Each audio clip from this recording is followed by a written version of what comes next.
Hello বন্ধুরা, তোমরা সবাই কেমন আছো? আশা করি ভালোই আছো। আমিও খুব ভালো আছি। তা চলে এসেছি আজ কচুর শাক করবো বলে। বাগানে অনেক কচুর শাক হয়েছে, দেখে তো আমার মন ভরে গেল। তাই কচি কচি দেখে পাতাগুলো তুলে নিয়ে ধুয়ে পরিষ্কার করে কুচিয়ে নিয়েছি। আর এই দিকে দেখো, অনেকটা পরিমাণে ঝাল ঝাল করে হলে এটা বেশ ভালো লাগবে। প্রথমে ভাবছিলাম গলায় ধরবে নাকি, কিন্তু খাওয়ার পরে এত সুন্দর স্বাদ লেগেছে, তোমরা একবার খেলে আরেকবার খেতে হবে। তা বন্ধুরা দেখতে থাকো। তা আমি জলের মধ্যে একটু মুসুরি ডাল, কচুর পাতাগুলো দিয়ে দিলাম, লঙ্কা, রসুন আর হলুদ লবণ দিয়ে ভালো করে সেদ্ধ করে নামিয়ে রেখেছিলাম। ফোড়নে কালো জিরে দিয়ে দিলাম। দেখো নামিয়ে রেখেছিলাম আমি, তারপরে আবার তেলের উপরে দিয়ে দিয়েছি কালো জিরে ফোড়নে।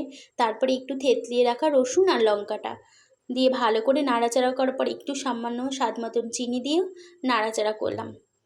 করার পর আমি ওই সেদ্ধ করা ডাল, একসাথে ডাল পাতাগুলো সেদ্ধ করেছিলাম, দেখো একদম সুন্দর সেদ্ধ হয়ে গেছে। আর একটু ঘন হাতে নাড়তে হবে, অনেকক্ষণ নাড়ার পরে দেখো কতটা ছিল আর কতটা হয়ে আসছে। তার সুন্দর গন্ধও বেরিয়েছে। শাকটা আমার হয়ে গেছে, দেখো একদম বাটা বা ভক্তা তোমরা যেটাই বলবা সেটাই লাগবে।